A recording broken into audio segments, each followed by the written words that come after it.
Seva Dal pyramid Seva Dal అధ్యక్షులు శ్రీ భూపతిరాజు గారు విచ్చేశారు. అన్ని ప్రాంతాల నుంచి జనాలందరూ విచ్చేశారు.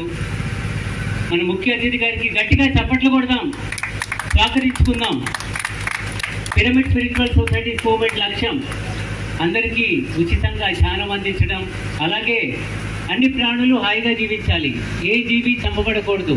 మనం ఎంత స్వేచ్ఛగా స్వతంత్రంగా హాయిగా జీవిస్తున్నామో ప్రతి ప్రాణి స్వేచ్ఛగా జీవించాలి, ఆనందంగా ఉండాలి. ఇదే మన కాన్సెప్ట్. అందులో భాగంగా ప్రతి ప్రాణి పట్ల కరుణ చూపిద్దాం అనే లక్ష్యంతో మహాకరుణ శాకాహార ర్యాలీ ఈరోజు చండూరు పట్టణంలో నిర్వహించుకుంటున్నాం. పిరమిడ్ స్పిరిచువల్ సొసైటీ వ్యవస్థాపకులు బ్రహ్మర్షి పత్రిజీ కళ అహింసాయుత భూమాత సాక్షాత్కారం.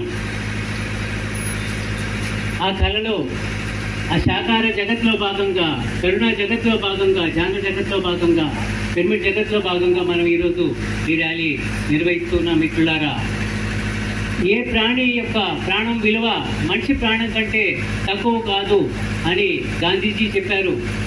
ఏ దేశంలో అయితే మూగజీవాలు చక్కగా వాటి బాగోగులు చూడబడుతున్నాయో అదే గొప్ప నాగరికత అని మహాత్మా గాంధీజీ చెప్పారు.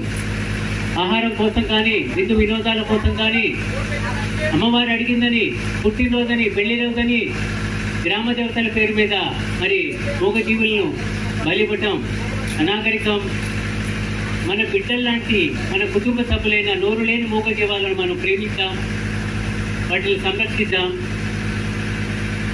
వాటి ఆయుష్ ఉన్నంత వరకు హాయిగా అవే జీవిస్తాయి. మన ఆహారం కోసం ఏ ప్రాణిని చంపద్దు. మానవుల ఆహారం శాకాహారం మాత్రమే. శాకాహారమే తిందాం, ఆరోగ్యంగా జీవిద్దాం. మాంసం తినడం వల్ల 159 రకాల జబ్బులు వస్తున్నాయని ప్రపంచ ఆరోగ్య సంస్థ తెలియజేస్తూ ఉంది. కాబట్టి ఇకనైనా మన ఆరోగ్యం కోసం, మన ఆనందం కోసం ప్రకృతిలో భాగమైన మన కుటుంబ సభ్యులైన జీవరాశుల్ని ప్రేమిద్దాం, సంరక్షిద్దాం. ఏ జీవిని బంధించద్దు, హింసించద్దు, చంపద్దు, తినద్దు. ఇదే మన సందేశం. Love animals, love animals, love animals, save animals, save animals. మన రాజ్యాంగంలో కూడా జీవుల పట్ల కరుణ కలిగి ఉండాలని మార్గదర్శకత్వాలు రూపొందించబడ్డాయి. అహింసా విధానం గురించి చెప్పబడింది. కాబట్టి ఒక భారతీయ పౌరుడిగా